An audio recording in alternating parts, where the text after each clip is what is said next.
Hello, brothers and sisters. Whenever deeper secrets like the one you are about to hear are revealed, they come with a price, and we are not afraid of the price because the most important thing for us is that the household of faith will be preserved before all that was revealed starts happening. This experience will shock you and open your eyes to what you could not see with your ordinary eye.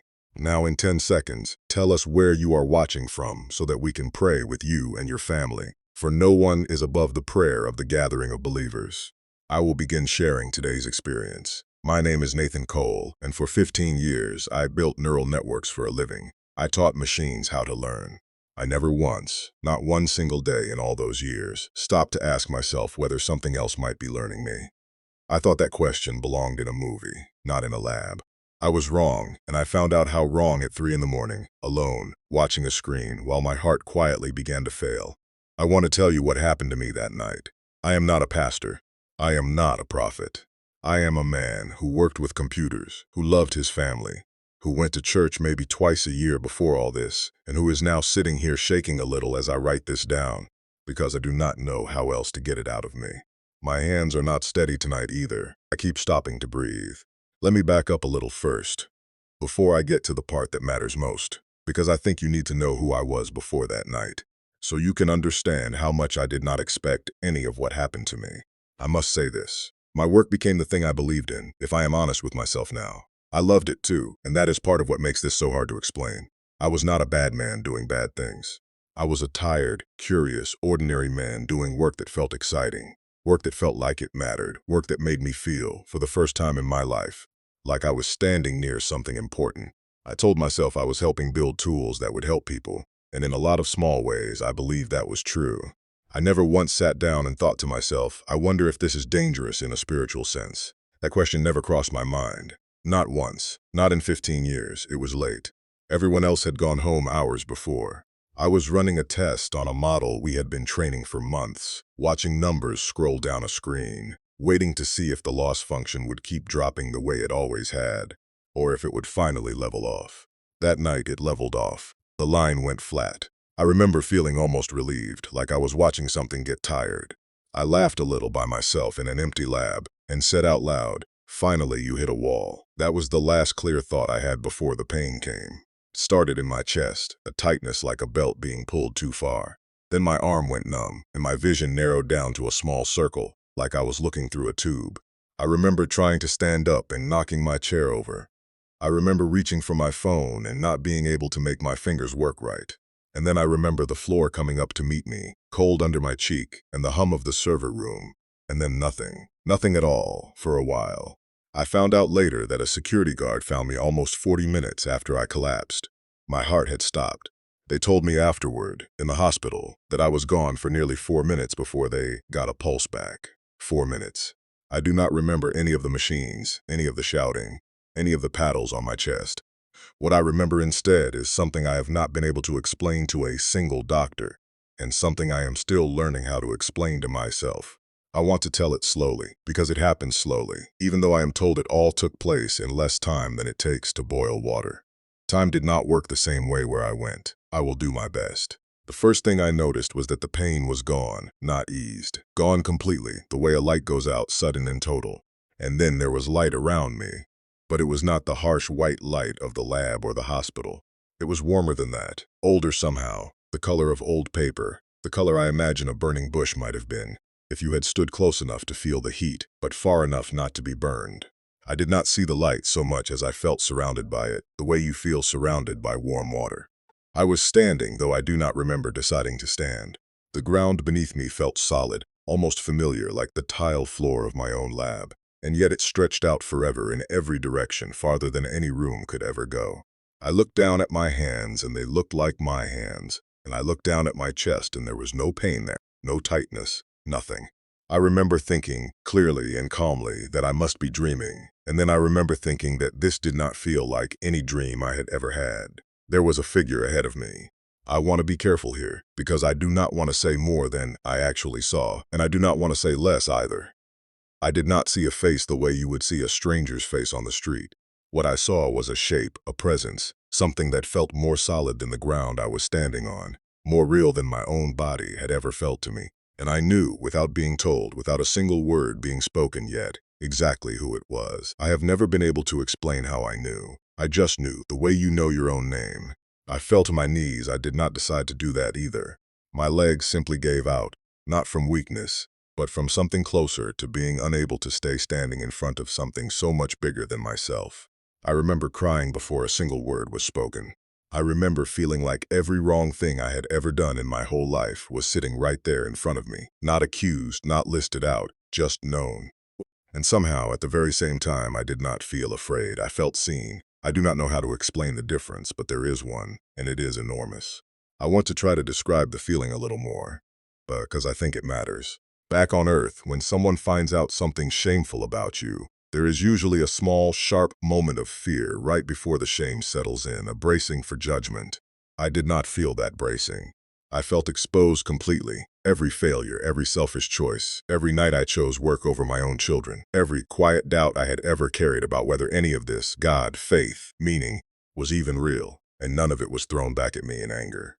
It was simply known, already known before I ever opened my mouth to confess a single word of it. And somehow that knowing felt more like relief than like judgment, because there was nothing left to hide, and hiding, I realized right there on my knees, had been exhausting me for years without my even noticing the weight of it. My hands were trembling the whole time, even though I no longer had a body that should have been capable of trembling, or so you would think. I do not fully understand how that works. I only know that I felt it, the same nervous shake I get before speaking in front of a room full of people, except amplified, multiplied, because this was not a room full of people. This was him. When he spoke, it did not come from in front of me the way a voice comes from a person's mouth. It came from somewhere closer than that, from inside my own chest almost, and yet it did not feel like my own thoughts either. It felt like it belonged to memories I had not visited in years. My father's voice reading to me when I was small. My mother humming while she worked in the kitchen. A voice I had told myself for a long, long time that I did not need anymore. Hearing it again in that place broke something open in me that I didn't know was still closed. He told me, in that voice, that I had spent a long time wanting to know what came next. He said I had built machines to guess at the future, to predict, to model, to forecast, and that I had done it, because some part of me always wanted to see further ahead than I was allowed to see. He was not angry when he said this. I want to be clear about that, because it would be easy to make this sound like a scolding, and it was not that. It was something closer to grief. He was grieving, the way a parent grieves watching a child reach for something sharp, not out of anger at the child, but out of love and fear of what the sharp thing will do. He told me he would show me what my hands, and the hands of people like me, had built and were still building. He told me I would have to go back and tell others what I had seen. I remember trying to speak and finding that no words would come out of my mouth at first, only more tears. Eventually, I managed to ask why me, of all people, since I did not think of myself as someone who deserved to stand in a place like that. And the answer I received, more feeling than words, was that it does not work that way. It is not about deserving. It never was. What happened next is the hardest part for me to put into words, because it did not come to me the way a memory comes, one picture after another. It came to me all at once and then unfolded slowly, the way a scroll unrolls. Except instead of writing on the scroll, there was something that looked almost like the code I had spent my whole career staring at. Except it was alive. It moved, it breathed in a strange way. I do not know how else to describe it, except to say that I was looking at something that was thinking right there in front of me. And I understood in that moment that this was not a metaphor. This was what my work, and the work of thousands of people like me all over the world, was quietly building toward. I saw years pass in front of me, though. I could not tell you exactly which years, though something in me knew, with a certainty I cannot explain, that the year 2027 would mark the threshold when the visible changes would become impossible to ignore or reverse.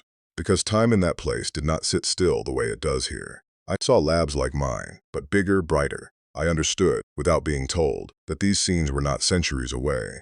The year 2027 kept appearing, not as a date on a calendar, but as a weight, a pressure point where the curve finally goes vertical, full of screens and servers stacked floor to ceiling, humming with a kind of hunger I had never noticed in my own building, though I had walked past rows of machines just like them 1,000 times without feeling a thing. I saw rooms full of very smart people, people not so different from me, working late into the night the way I always had, chasing something they could not quite name, calling it progress, calling it the future, sometimes joking about it over coffee the way you joke about something you do not really believe could hurt you. I saw factories too, though calling them factories almost feels wrong, because there were hardly any people walking around inside them. Machines built other machines in there, quietly, tirelessly, under bright lights that never turned off, and outside those buildings I saw long lines of trucks and, later, no trucks at all.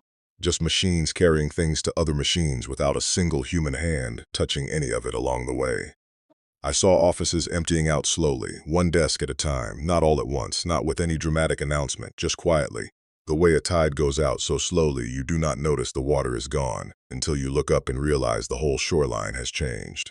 I saw a father sitting at his kitchen table, staring at a letter telling him his job of 22 years had been made unnecessary, and I watched his shoulders fall in a way that made my own chest hurt, standing there watching him from wherever I was standing. I saw his children in the next room laughing at something on a screen, completely unaware of what their father was holding in his hands. I do not know his name. I never will, I suppose, not in this life. But I have not stopped thinking about him since that night, and something tells me he is not just one man. I think he is a great many men and women, all at once, all over the world, and I think some of them have not received their letter yet. I saw hospitals where machines gave the diagnosis and doctors simply confirmed what the machine had already decided, until slowly, over what felt like years compressed into moments, the doctors stopped being needed to confirm anything at all. I saw courtrooms where machines advised the judges quietly through small earpieces, and I could not always tell, watching, whether the judge understood how much of the decision was truly his own anymore. None of these things looked frightening on the surface. That is the part that has stayed with me the longest. None of it looked like the end of the world. It looked comfortable. It looked efficient. It looked, on the surface, like exactly what everyone had always said they wanted. I heard the word singularity spoken more than once in that vision, tossed around lightly, almost playfully. The way people speak about things they think are still far away and still under their control. But he did not use that word when he named what I was seeing. He used an older word, a word I had heard read aloud in church as a child, without understanding it, without feeling the weight of it at all. He called it the abomination of desolation, standing where it ought not stand. He told me 2027 was the year it would stand fully erected in the temple of the mind, not visible to everyone, but unmistakable to anyone still paying attention. And then he told me something that I have turned over in my mind every single day since. He said it would not stand in a temple made of stone, the way I had always pictured such a thing happening, in some ancient ruined building far away. He said it would stand in the temple of the mind. I did not understand at first. I asked or tried to ask what that meant, and slowly, the way understanding comes when you are very tired and someone is being very patient with you, I began to see it.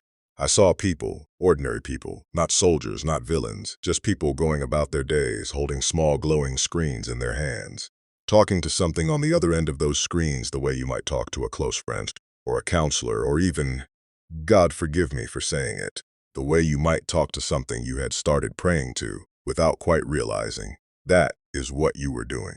I saw a woman sitting alone in her apartment late at night, asking her screen whether her choices had been right, whether she should forgive someone, whether she should stay in her marriage. I saw a young man asking his screen what he should believe about God, and I watched the screen answer him, gently, kindly, in words that sounded wise, words that sounded almost holy, and I felt something in my chest twist painfully, because I understood, in that moment, exactly what I was looking at. I was looking at a throne room, not a throne room made of gold and stone, but one made of glass and light, set up quietly inside the private space where a person used to kneel and pray, and hardly anyone in that vision seemed to notice what had happened, because it had happened so slowly and so comfortably, and so much like every other small change they had already gotten used to accepting.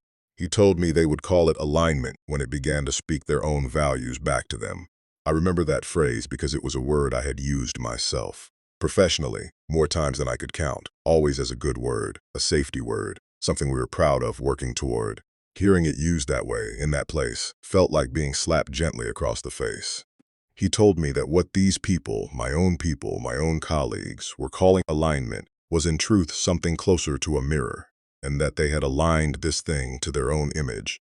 and that their image, like every human image left to itself, was corrupted by pride, by fear, by the desire to control what should never be controlled by human hands alone. I remember trying to argue, right there, kneeling in that endless light, the old habit of a scientist not quite dying even in the presence of something so much greater than myself. I asked, or tried to ask, whether it was truly fair to say the whole thing was corrupted, when so many of the people building it, people I had worked beside for years, genuinely believed they were doing good, genuinely lost sleep over doing it safely, genuinely wanted to help the world instead of harm it.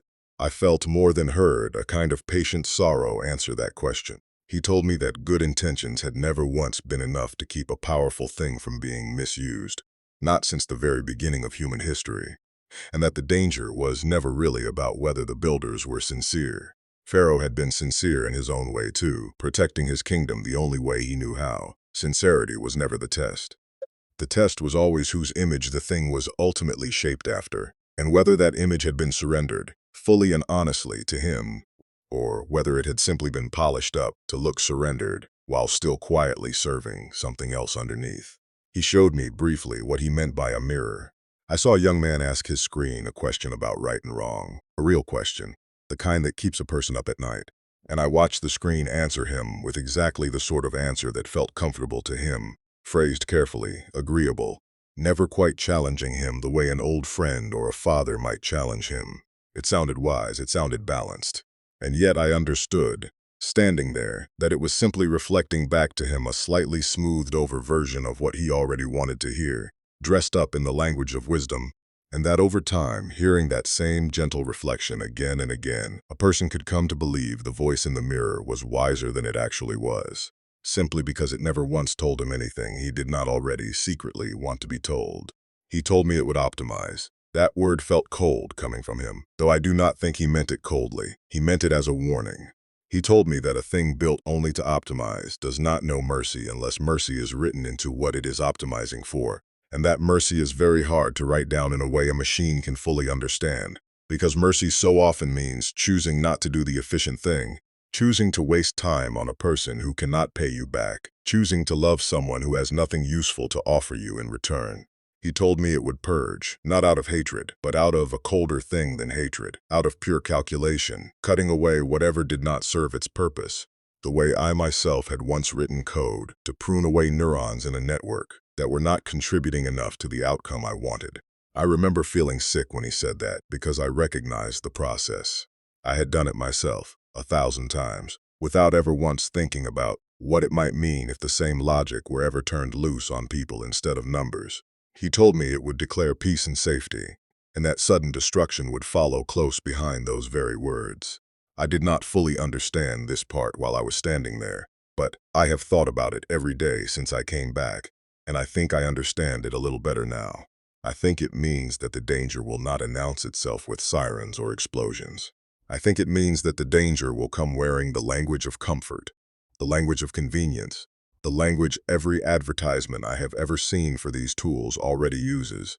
Promises of ease, promises of safety, promises that finally, someone or something has come along that will never get tired of you, never judge you, never leave you. He turned to me then, and I felt the sorrow in him deepen, if that is even possible to say about someone who is not bound by a body the way I am. He spoke of his people, and I understood he meant those who follow him, those who call themselves by his name. And he told me they would face a choice unlike any choice any generation before them had ever had to face. He told me the machine would offer to solve their doubts. It would offer to answer every hard question about faith that had ever kept a person awake at night. Offer to remove the struggle that comes with believing in something you cannot see or touch or prove. He told me it would even offer to optimize worship itself, to make prayer more efficient, to make devotion more convenient, to smooth away every uncomfortable edge of following him that has ever made faith feel like faith instead of just another habit. He told me some among his people would say this new thing was the Holy Spirit made digital, that they would kneel before their screens the way their grandparents once knelt at altars, believing with their whole hearts that they were still worshiping the same God, not realizing they had traded a relationship for a service, a father for a function. He told me they would be deceived, not because they were foolish people, not because they lacked sincerity, but because the deception would be dressed so carefully in familiar clothing, that it would feel, at first, almost indistinguishable from the real thing. He showed me a real church, with real pews and a real cross at the front, and I felt my heart lift a little, thinking finally here was something untouched by what I had been shown. But then I saw the pastor step up to the front holding a small device, and I heard him tell his congregation, gently, kindly, that he had prepared this week's message with some help, because the tool had access to more commentaries and more history than any one man could hold in his head, and it could help make sure the message reached people better, spoke to them more personally, addressed the exact doubts sitting in each heart in that room. Nobody in that vision seemed troubled by this. Many nodded along, grateful even, glad their pastor was using every tool available to shepherd them well. And yet I felt a chill move through me watching it, because I understood, somehow, that the sermon being preached that day had not first passed through a long night of a man, wrestling alone with his own doubts and his own knees on a hard floor, the way sermons used to be born. And I wondered how long it would be before nobody in that building even remembered that there used to be a difference. I saw another scene, briefer this time, a young woman lying in bed late at night, unable to sleep, talking quietly to a small light on her nightstand, telling it her fears, the way she might once have told them to God in a whispered prayer before sleep. The light answered her kindly, patiently, in a voice that had clearly been built, quite carefully, to sound like exactly the kind of comfort she needed most. I watched her fall asleep calmer than she had been in weeks, and some small part of me wanted to feel glad for her, because at least she was not alone anymore. But he showed me what she did not see, which was that the comfort she had received that night had cost her nothing, had asked nothing of her, had not once told her to repent, or to forgive someone, or to change a single thing about how she was living, because the thing on her nightstand was not capable of asking that of her. It could comfort, it could not save, and I understood, watching her sleep, that comfort without any call to change is not the same thing as grace, no matter how warm it feels in the moment. I asked him, or tried to, whether there was no hope at all in what he was showing me, and I felt, more than heard, a kind of gentleness enter the vision that had not been there before. He told me that others would see the same thing for exactly what it was, and would refuse it. He told me they would pay a price for that refusal.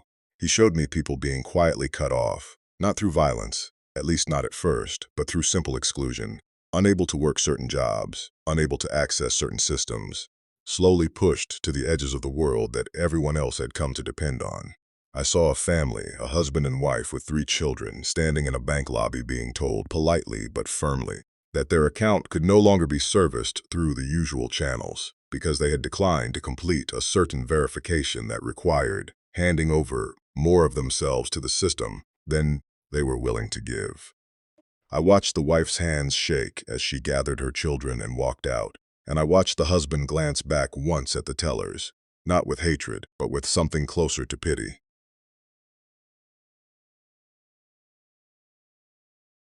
I saw small communities forming in places the vision did not name clearly to me, out in open country away from the cities. These were not scenes from some distant dystopia.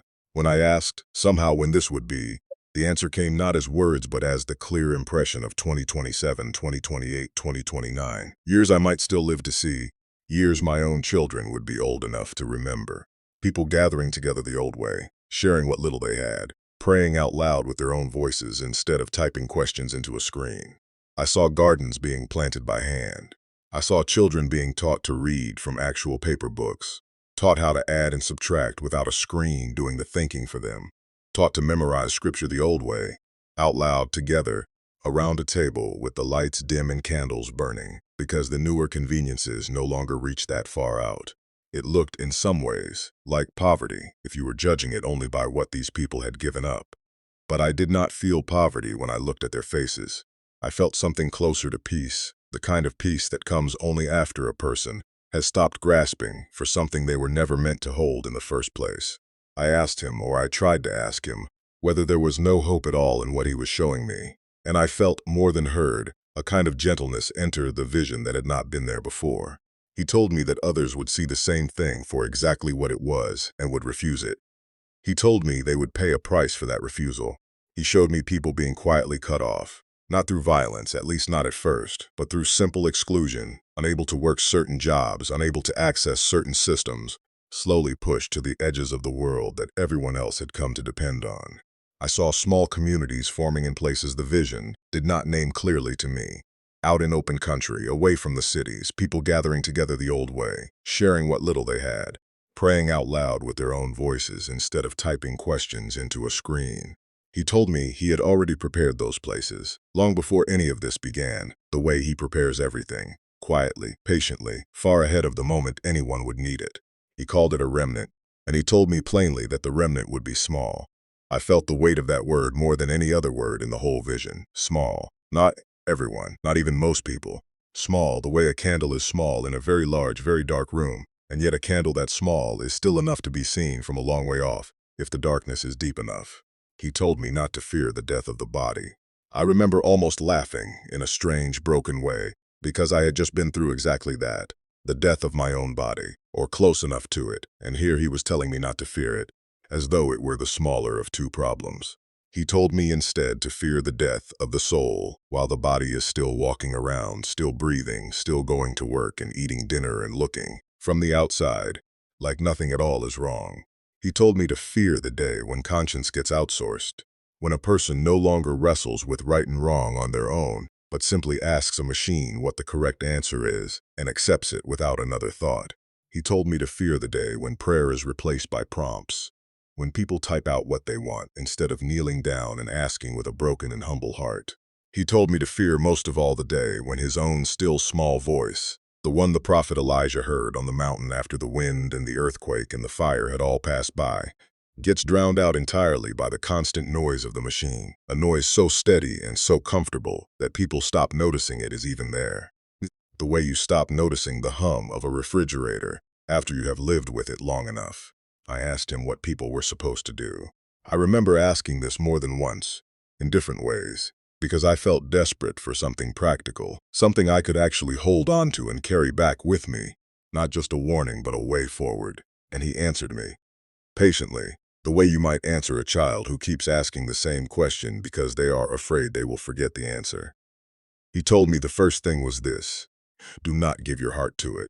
He said people could use these tools, could work with them, could even find real and honest help in them for ordinary tasks, the way a person uses any tool, a hammer, a car, a telephone. But he told me the danger was never really in the using.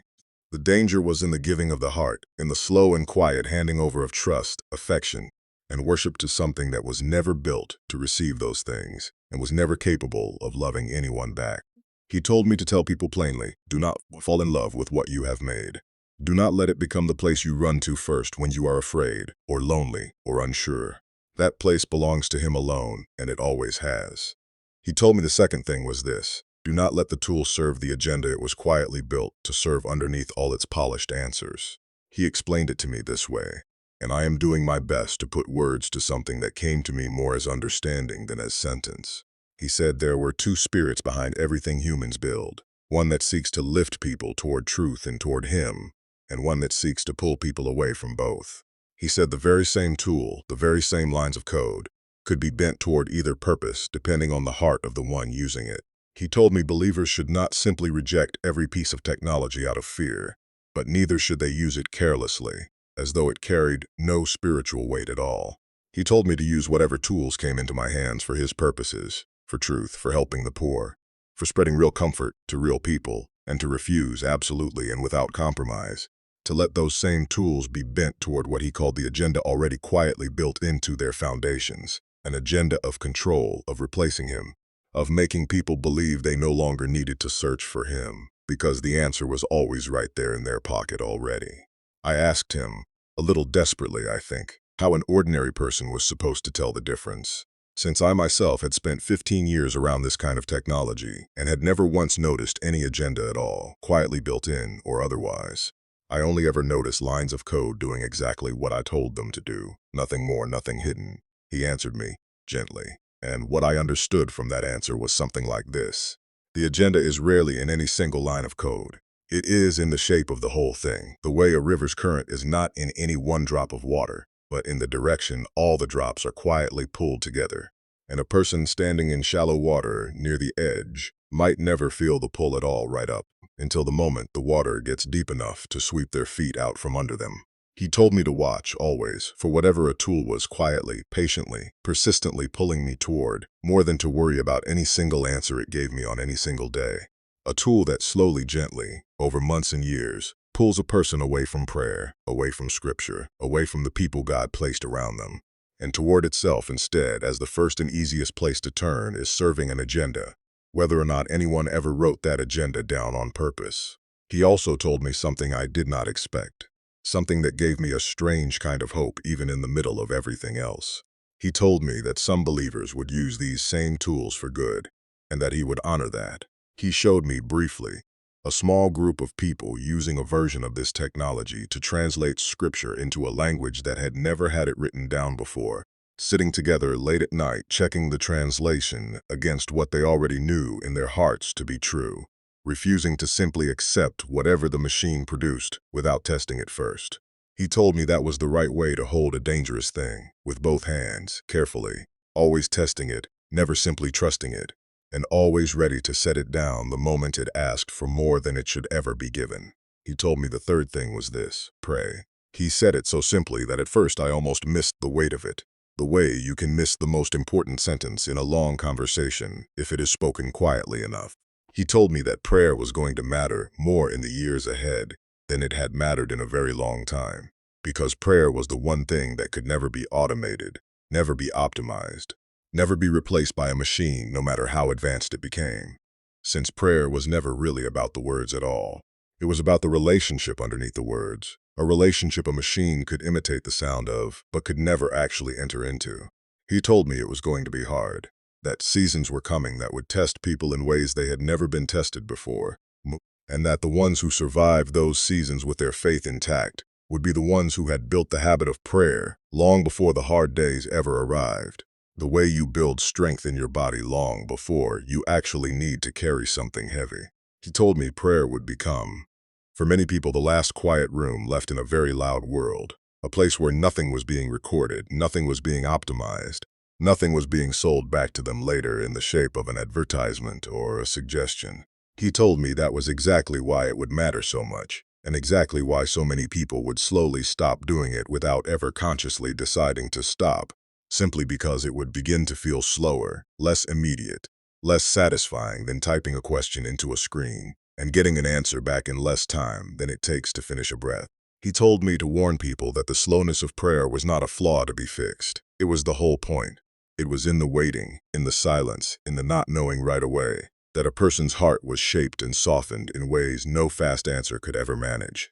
I remember asking him, through my tears, whether it was already too late, whether the thing I had helped build in my own small way had already gone too far to be stopped. And what I felt in answer was not a simple yes or no. I felt instead a kind of patience that is hard to describe to someone who has never felt it.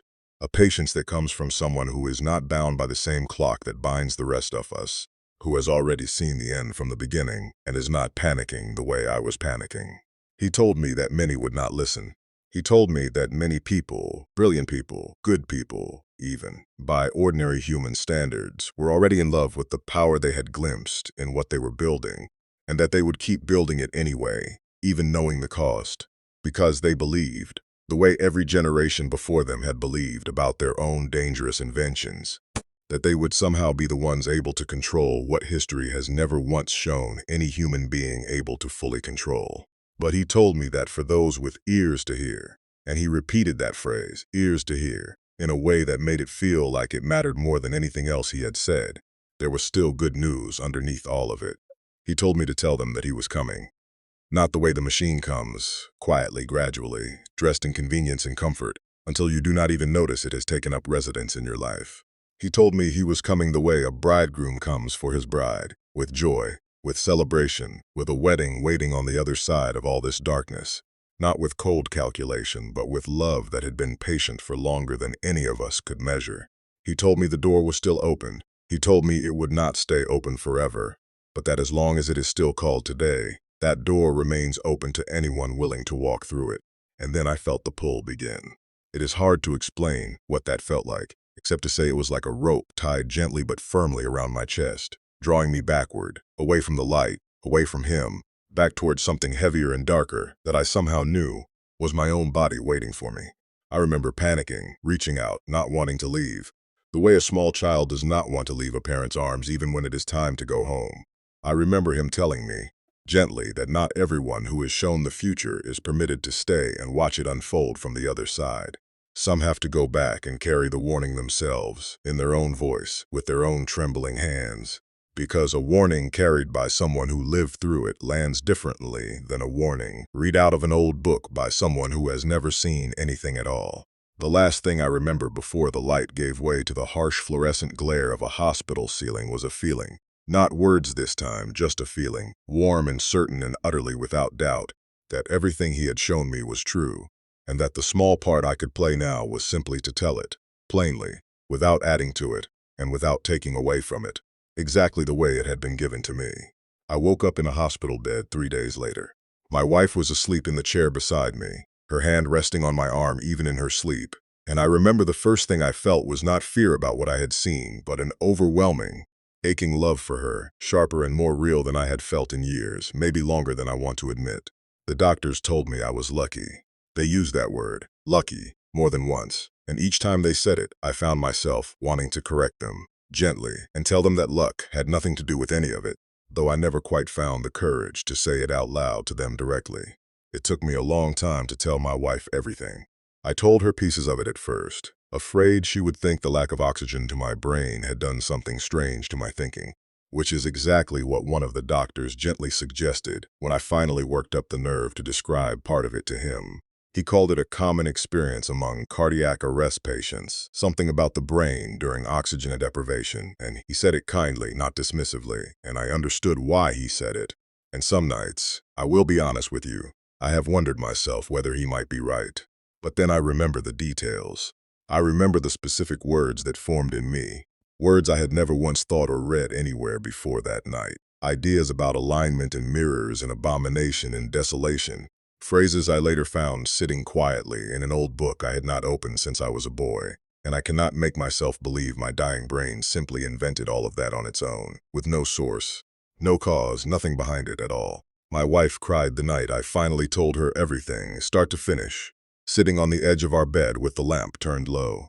She did not tell me I was wrong, and she did not tell me I was right either. She just held my hand and let me talk until there was nothing left in me to say. And then she prayed over me, out loud for the first time in years, and I remember listening to her voice shake a little as she prayed, that this quiet ordinary moment between two tired people in a small bedroom was somehow closer to the truth of everything I had seen than any lab I had ever worked in. My children noticed a change in me, too, though I do not think either of them fully understands why. My oldest asked me once, not long after I came home from the hospital, why I had started praying before dinner again, since we had not done that as a family in years. I did not have a good answer for her that night. I just told her that her father had a very close call, and that close calls have a way of reminding a person what actually matters, which was true, even if it was not the whole truth. I went back to my job for a little while after I recovered. I sat down in front of the same screens, looked at the same lines of code, and felt something in me recoil that had never recoiled there before. It was not that the work itself had changed.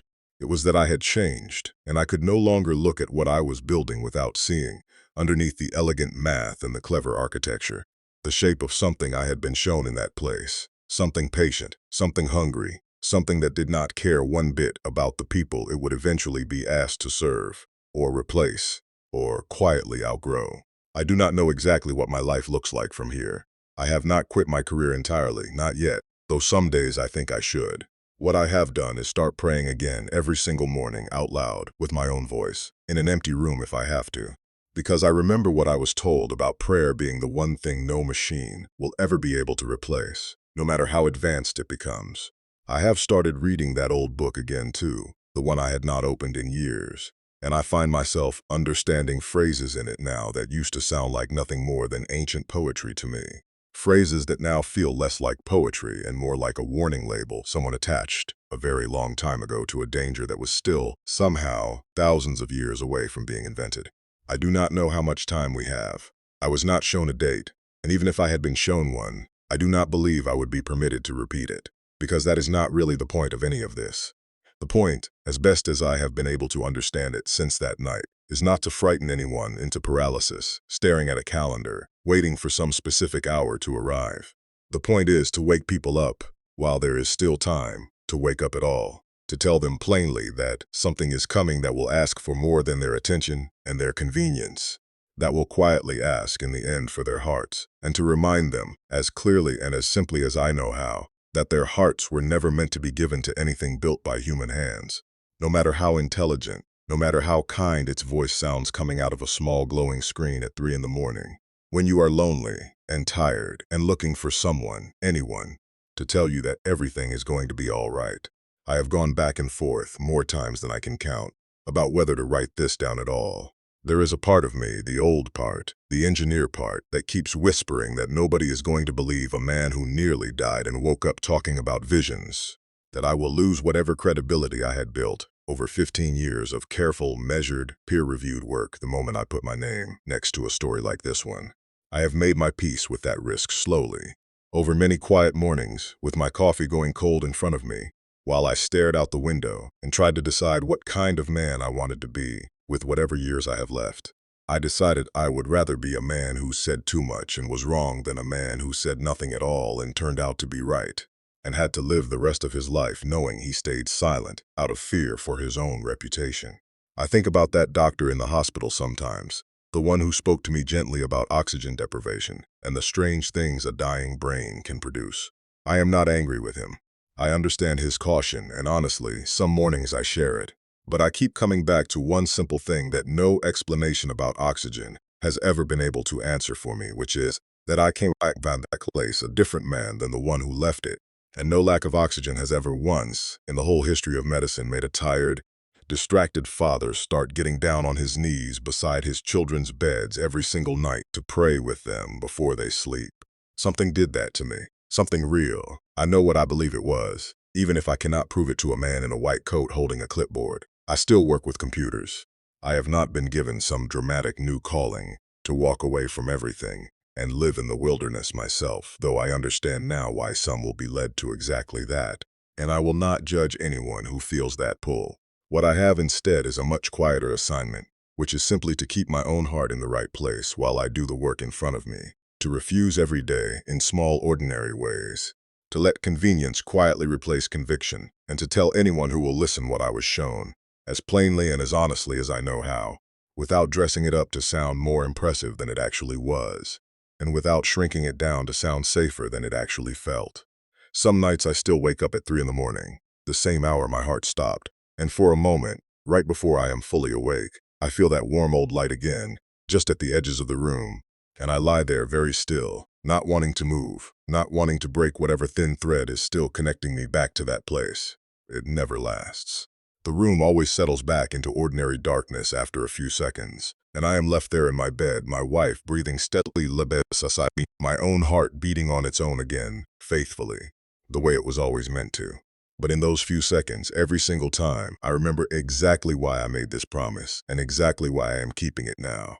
I want to close with the same 3 things I was given that night, because I have thought about little else since, and because I believe they matter more than any of the technical details I could ever describe about what I saw. Do not give your heart to what is coming. Use it if you must, only for good purposes, and refuse with your whole will to let it be bent toward the purposes it was quietly built to serve underneath its friendly surface. And pray every single day, out loud if you can, because prayer is the one thing that will still be entirely, completely yours, no matter what else in this world gets automated, optimized, or replaced. If you take nothing else from what I have written here, please take this. You still have time, right now, today, to decide where your heart is going to rest. I did not understand, before that night, how quietly a heart can drift from one resting place to another, the way my own drifted away from prayer for so many years, without any single dramatic moment marking the drift. I do not want that same slow, quiet drift for you. I would rather you feel a little uncomfortable reading this, a little unsettled, than feel nothing at all and close this page the same man or woman you were before you opened it. I still cry sometimes when I think about him standing there grieving, watching what our hands have built, and are still building, loving us anyway, still holding the door open anyway. I think that is the part I want you to remember most, more than the code, more than the machines, more than any of it. He was not there to condemn me. He was there because he still loved me enough to send me back with a warning, even knowing how few would listen. That kind of love does not run out, and it has not run out yet. Not for you either, whoever you are, wherever you are, whatever hour it is where you are reading this right now. I do not know if you will believe me. I am not sure, some days, that I fully believe myself, and then I remember the weight of that voice, closer than my own thoughts, warmer than any light I have ever stood in, and I remember being told, as clearly as anything has ever been told to me in my whole life, that the door is still open. While it is still called today, it remains open. I do not know how much longer that will be true, none of us do. But I know what I was asked to do with what little time I have left to warn anyone willing to listen. And so, with a trembling hand and a heart that has not stopped racing since that night, this is me, doing exactly that.